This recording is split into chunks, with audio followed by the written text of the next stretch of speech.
I go back in on Monday. You could have hollered at us on Monday. If you truly felt like there was something, like, there is nothing that they will say that will make me believe that this action needed to take place, and it needed to take place without the consultation of the Congress. All right. Well, I think the foreign minister is exactly wrong. We didn't blow up diplomacy. We only took this action, Kristen, when it was clear, as the president said, that the Iranians were tapping us along. I think it's important for the American people to appreciate here that if you go back to March of this year, we had the entire administration engaged in this diplomatic effort. And frankly, in March of this year, we had some optimism. How do we get from there to now? And the answer is we felt very strongly that the Iranians were stonewalling us. They weren't taking this seriously. They were trying to draw this process out as long as possible so that they could rebuild their nuclear weapons program without the threat of American action. We had a limited window in which we could take out this Fordo nuclear facility in particular. The president decided to take it, but we didn't blow up the diplomacy. The diplomacy never was given a real chance by the Iranians. And our hope, Kristen, as the president said repeatedly, is that this maybe can reset here. The Iranians have a choice. They can go down the path of peace, or they can go down the path of this ridiculous brinksmanship of funding terrorism, of trying to build a nuclear weapon, and that's just not something the United States can accept. I want to say something, Kristen, just to the Iranian leadership.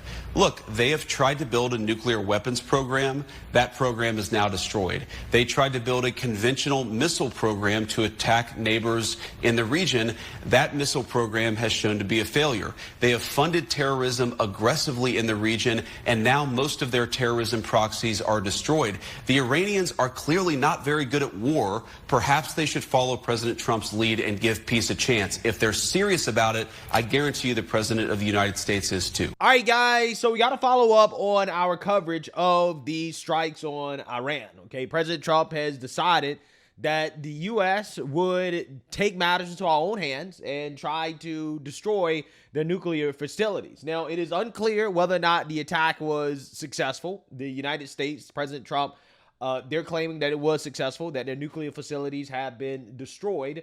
However, Iran is saying differently, right? They're saying that, hey, they've moved some of their operations, their personnel out of these facilities. But again, we really don't know exactly how much damage was done. The key question is whether or not the core centrifuges are intact, right? Were they damaged? Were they destroyed? We really don't know, okay? However, I believe that we're going to get somewhat of a clear picture in regards to exactly what happened and how successful the attack was coming up in the near future. However, until then, all eyes are on Iran and how they're going to retaliate, how they're going to respond to this attack that, quite honestly, was executed masterfully, right? I mean, this is outside of whether or not I agree or disagree with the attack. I think that if you're being a reasonable person, we can all agree that if you're going to attack, the way that the United States and Israel conducted the attack was definitely the way to go, because the amount of secrecy and deception and military strategy that was involved in this attack really is something to behold and to appreciate, really, when you talk about warfare. Last night, on the President's orders, U.S. Central Command, under the command of General Eric Kurilla, executed Operation Midnight Hammer, a deliberate and precise strike against 3 Iranian nuclear facilities. This was a complex and high-risk mission carried out with exceptional skill and discipline by our joint force. I want to thank every service member, planner, operator that made this mission possible. Their actions reflect the highest standards of the United States Armed Forces. This operation was designed to severely degrade Iran's nuclear weapons infrastructure. It was planned and executed across multiple domains and theaters with coordination that reflects our ability to project power globally with speed and precision at the time and place of our nation's choosing. This was a highly classified mission with very few people in Washington knowing the timing or nature of this plan. I'll refer you to the graphic on the side as I walk you through some of the operational details. At midnight Friday into Saturday morning, a large B-2 strike package comprised of bombers launched from the continental United States. As part of the plan to maintain tactical surprise, part of the package proceeded to the west and into the Pacific as a decoy. As the Operation Midnight Hammer strike package entered Iranian airspace, the U.S. employed several deception tactics, including decoys, as the fourth and fifth generation aircraft pushed out in front of the strike package at high altitude and high speed, sweeping in front of the package for enemy fighters and surface-to-air missile threats. We are currently unaware of any shots fired at the U.S. strike package on the way in. At approximately 6:40 p.m. Eastern Standard Time, 2:10 a.m. Iran time, the lead B-2 dropped two GBU-57 massive ordnance penetrator weapons on the first of several aim points at Fordow. As the president stated last night, the remaining bombers then hit their targets as well, with a total of 14 MOPs dropped against two nuclear target areas. All three Iranian nuclear infrastructure targets were struck between 6:40 p.m. and 7:05 p.m.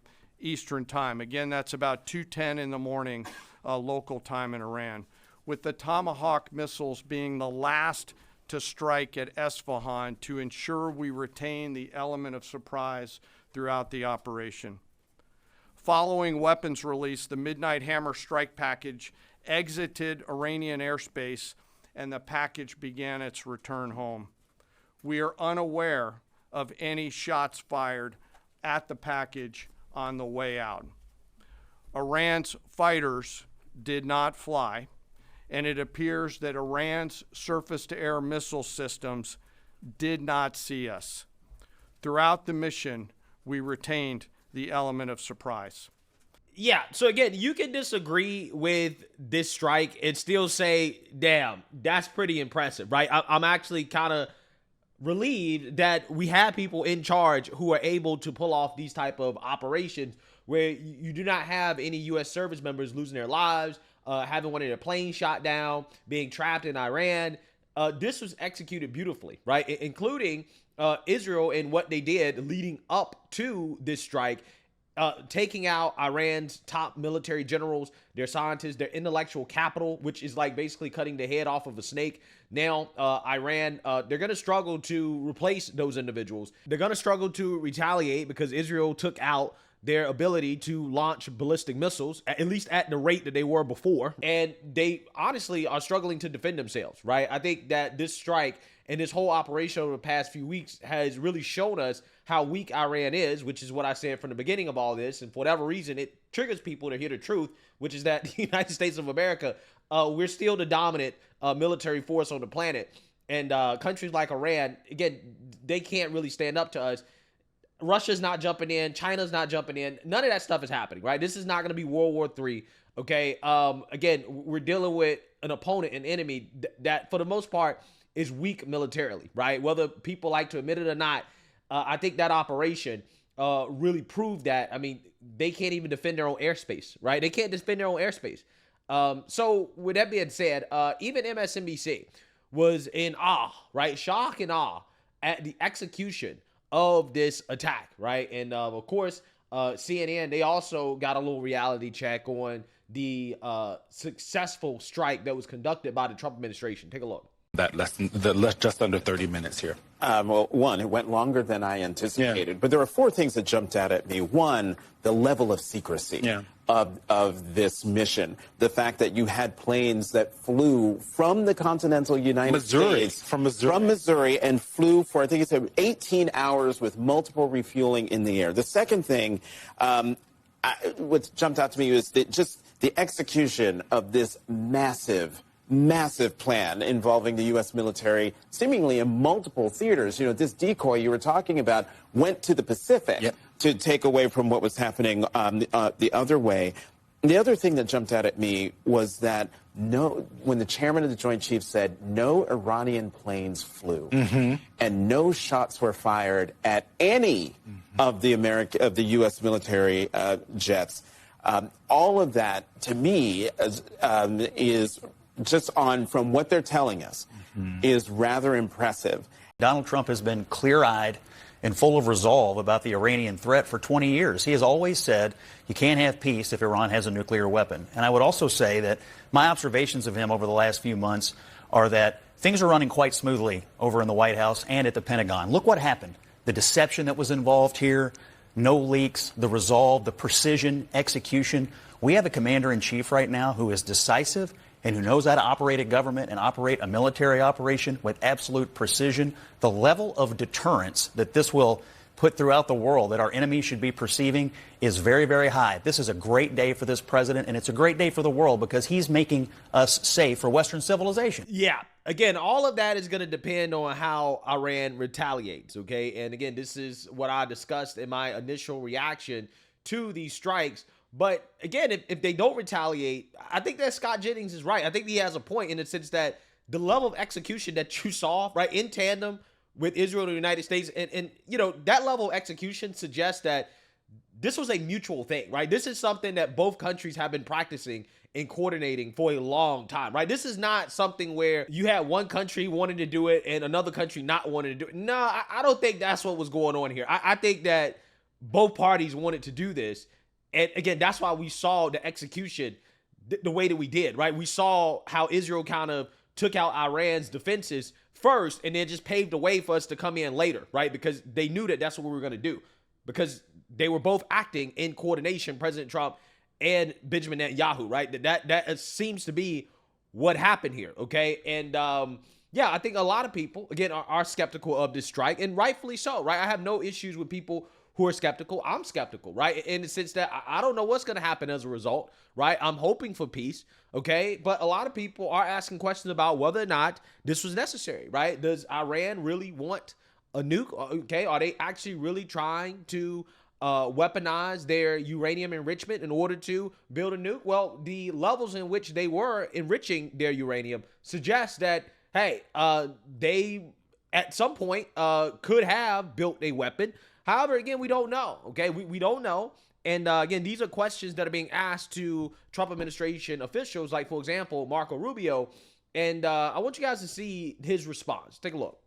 Are you saying there that the United States did not see intelligence that the Supreme Leader had ordered weaponization? That's irrelevant. I see that question being asked in the media. That's an irrelevant question. No, they have that is everything the they need key to build a point weapon. in U.S. intelligence assessments. You know that. No, it's not. Yes, it was. No, it's not. The political decision had not been made. I know that better than you know that, and I know that that's not the case. But I'm asking you whether the order was given. And the people who say that, it doesn't matter if the order was given. They have everything they need to build nuclear weapons. Why would you bury things in a mountain, 300 feet under the ground? Right. Why would you bury why do they have 60% enriched uranium?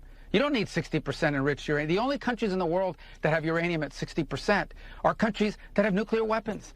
Because they can quickly make it 90. They have all the elements. They have. Why do they have a space program? Is Iran going to go to the moon? No, they're trying to build an ICBM. No, but that's a question. That's a question of intent. And you know, in the intelligence assessment, that it was that Iran wanted to be a threshold state and use this leverage. I'm talking about the public March assessment, and that's why I was asking you if you know something more from March. But that's also an inaccurate representation of it. That's an accurate representation of it. That's not how intelligence is read. That's not how intelligence is used. Here's what the whole world knows. Forget about intelligence. What the IAEA knows. They are enriching uranium well beyond anything you need for a civil nuclear program. So why would you enrich uranium at 60%? Right. If you don't intend to one day use it to take it to 90 and build a weapon. Right. Why are you developing ICBMs? Why do you have 8,000 short-range missiles and 2,000 to 3,000 long mid-range missiles that you continue to develop? Why do you do all these things? They have everything they need for a nuclear weapon. They have the delivery mechanisms. They have the enrichment capability. They have the highly enriched uranium that is stored. Yes. That's all we need to see. Right. Well, especially in the hands of a regime that's already involved in terrorism and proxies and all kinds of things around. They are the source of all this stability in the Middle East. No one's disputing that. I'm not doing that here. And they were censured at the IAEA for that enrichment and for violating their non-proliferation agreements. I was simply asking if we had intelligence that there was an order to weaponize, because you said weaponization ambitions. Well, we have intelligence that they have everything they need to build a nuclear weapon, and that's more than enough. Do you expect Iran to move to close the Strait of Hormuz to try to disrupt oil transportation across the world? Well, I encourage the Chinese government in Beijing to call them about that because they heavily depend on the Straits of Hormuz for their oil. If they do that, it'll be another terrible mistake. It's economic suicide for them if they do it. And we retain options to deal with that. But other countries should be looking at that as well. It would hurt other countries' economies a lot worse than ours. It would be, I think, a massive escalation that would merit a response, not just by us, but from others. So, look, they're going to say what they need to say. You know, these are the things that need to happen for their own internal politics and so forth. But in the end, we're going to judge them by the actions that they take moving forward. We had 3 objectives. We struck those 3 objectives with decisive force. And that was the point of this mission. And that's what we achieved. What happens next will depend on what they do. They want to negotiate. We're ready to negotiate. They want to get cute and do things that are dangerous. We have responses available that are devastating. Yeah, so the Trump administration, they are unapologetic about this decision, right? They're basically saying that, listen, it doesn't matter whether or not they actually have aspirations of building a weapon. All we know is that from the data, from what we know about their level of enrichment, that the only reason they would be enriching uranium at the levels that they were is to build a weapon, right? At some point, or to be able to build a weapon quickly, right? And, you know, hey, North Korea is a country that told us that they weren't building nukes, right? They came out and said, oh, we're not building nukes. We don't want a nuke until they actually built a nuke because they were doing it in secret, right? And, you know, they told the whole world they weren't doing it, except that's exactly what they were going to do. Now, you know, who knows? Iran, they've been saying that Iran, you know, is building nukes or wants a nuke for a long time now, right? For decades, okay? But regardless, these attacks were intended to basically try to dismantle their ability to build nuclear weapons, at least for a certain time period. So that way, hey, it's one less thing you got to worry about, right? Because if they were to build nukes, then they would become like North Korea in the sense that they would become U.S. invasion proof, right? This strike would not have happened. And it honestly probably would embolden them to continue to be a pain in our side when it comes to our other interests in the Middle East, considering how they do fund terrorism. And having nukes, again, it makes it more difficult to deal with them, okay? I don't necessarily buy into the argument that Iran would use nukes because, again, mutually assured destruction has stood the test of time, right? So even if they got a nuke, I don't think that would mean nuclear war. I just think that would mean that it would be a lot more difficult to deal with them and their proxies, right? Which is why we don't want them to get a nuke, right? So with that being said, I want to react to J.D. Vance, the vice president, discussing, again, what comes next, right? What happens if Iran retaliates? Are boots going to be on the ground? Like, what are we looking at here moving forward? Because I think that's what the American people are concerned about, right? It escalating to boots on the ground, which I unequivocally do not support. I do not support this escalating to boots on the ground. And if it does escalate to boots on the ground, I think it will be a stain on President Trump's legacy, right? However, again, if it does not escalate to boots on the ground and Iran folds, then I think that, honestly, this will probably be a W for President Trump in the history books. But we will see. So without further ado, let's go ahead and get into it. Iran, again, has said that it would retaliate if the U.S. got involved. There are some 40,000 American troops in the Middle East. The Pentagon is on high alert. Is the U.S. bracing for Iran to target American troops in the region? We're, of course, Kristen, doing everything that we can to keep our people safe. I think that we're prepared in the event that the Iranians do retaliate. But my message to the Iranians is it would be the stupidest thing in the world if they did. If you look at what happened last night, we had an incredibly targeted, precise, surgical strike on the nuclear facilities that are the target of the American operation. Our national interest is for Iran to not get a nuclear weapon. Our strikes last night facilitated that national objective. If the Iranians want to enlarge this by attacking American troops, I think that would be a catastrophic mistake. And as the president said last night, the Iranians would be met with then overwhelming force beyond that. So this is a very delicate moment, Kristen. I don't want to pretend that it's not. But I think the Iranians, if they're smart, they're going to have to look in the mirror and say, hey, maybe we're not so good at this war thing. Let's give peace a chance. Let's drop our nuclear weapons program and start to make some smarter decisions. We're, of course, hoping that's exactly what the Iranians do. And I mean, I think it's clear that Iran, they're not good at war, right? They're just no match for our capabilities. I mean, we've essentially castrated them militarily. And, you know, at this point, they are vulnerable, right? Despite what people say, oh, they're going to launch some missiles at Tel Aviv. Yeah, they launched some missiles at Tel Aviv, and a vast majority of them failed. A vast majority of them failed, right? The fact that Tel Aviv is even still standing, right, that it hasn't been wiped out really, again, shows you that Iran does not have the cards and that they are weak, okay? I mean, I don't understand why this is so controversial to say, why people get so triggered by telling the truth about America's enemies, right? That, hey, you know, they ain't really that strong. But regardless, that's neither here nor there. That doesn't change the fact that, yeah, I mean, they right now are not capable of really defending themselves. And again, I think escalation would probably be unwise for Iran at this point. I have a number more questions, so I want to keep moving. How concerned is the administration that Iran or Iranian proxies could carry out a terrorist attack inside the United States? Well, unfortunately, Kristen, we know that a lot of people who we don't have full accounting of were let in over the last 4 years under the Biden administration. We know that some of those people were on terrorism watch lists. We feel very confident in our FBI and law enforcement that we're on top of this situation. But yeah, we're looking at this very closely. We're doing everything that we can to keep our people safe. And this is one of the reasons why border security is national security, is if you let a bunch of crazy people into your country, those crazy people can eventually take action. We're going to do everything that we can to make sure that doesn't happen and to keep Americans safe. Mr. Vice President, can you rule out that getting involved in this conflict won't eventually lead to U.S. boots on the ground? Well, the president's been very clear, Kristen. We have no interest in a protracted conflict. We have no interest in boots on the ground. The president has actually been one of the fiercest critics of 25 years of failed foreign policy in the Middle East, which is why he did what he did.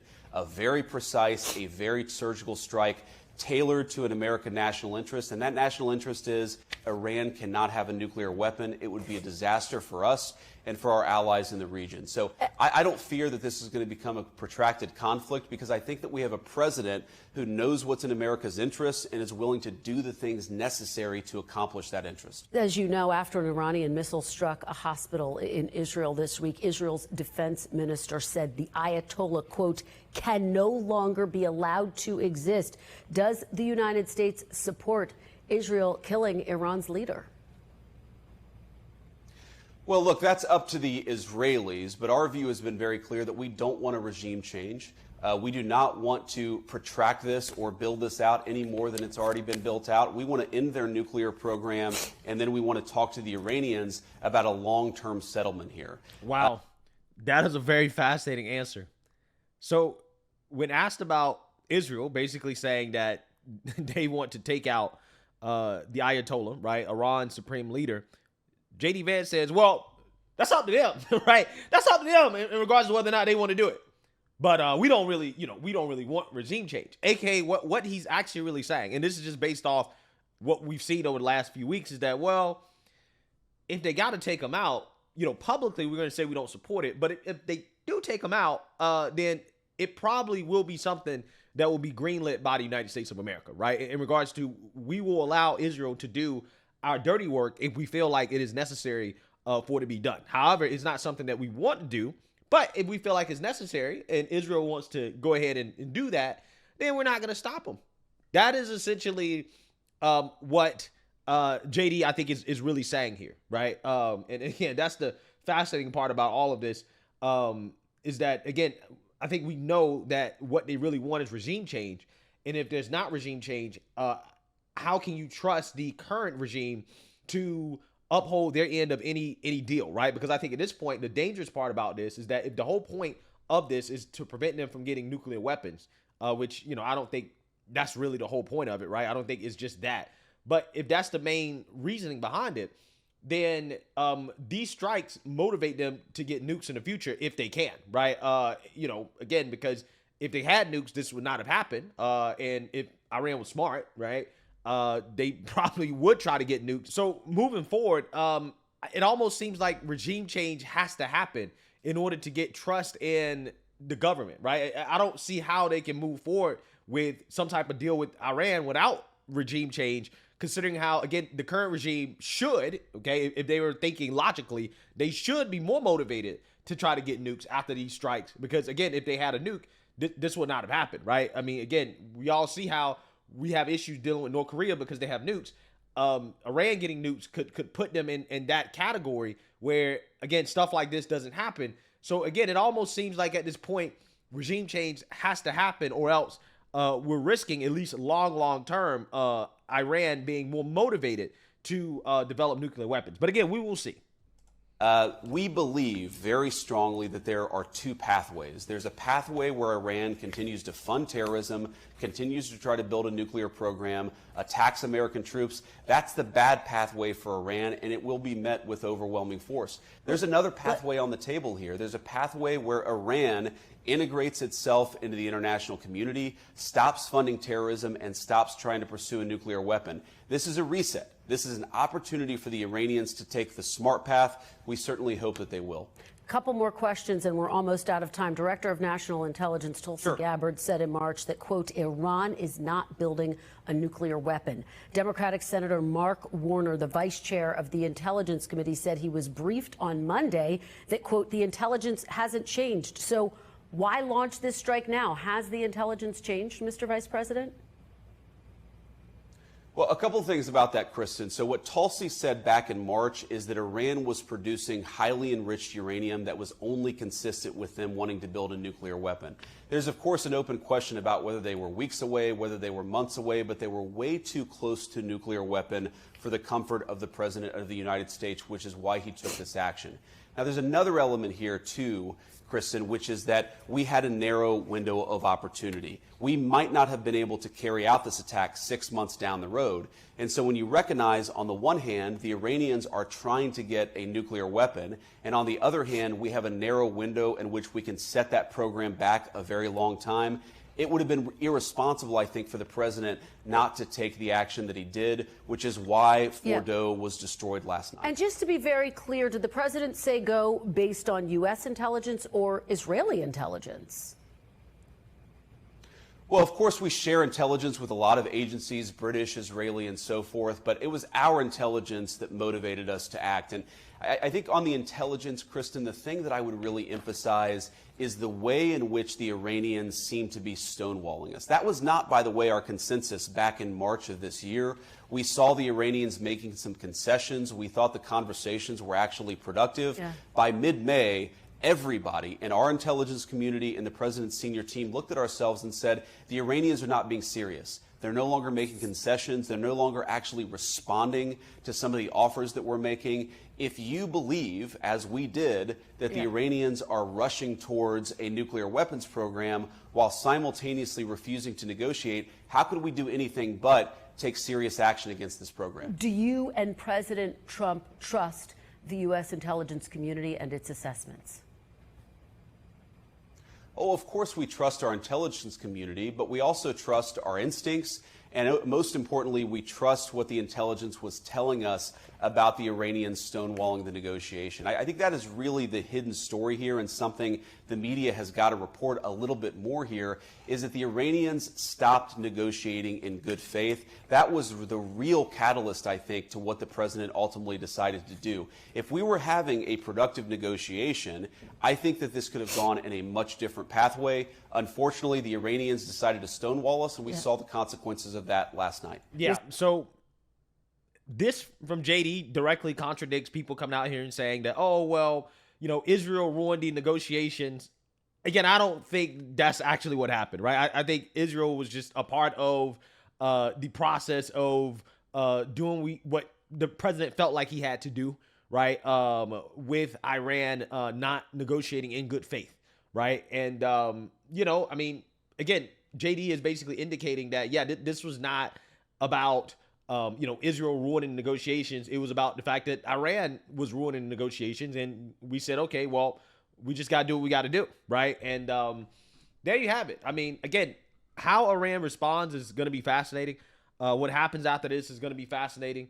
I think that, again, if American service members, if Americans start to lose their lives in significant numbers, then, I think that this is something that could backfire on the president. I think that gas prices, oil prices going up as a result of Iran taking action, like, for example, blocking the Strait of Hormuz, that could also be something that hurts the president domestically. But again, if Iran falls, right, and, there's not much retaliation from them outside of the usual, they'll launch some missiles and a vast majority of them will land in the dirt and fail.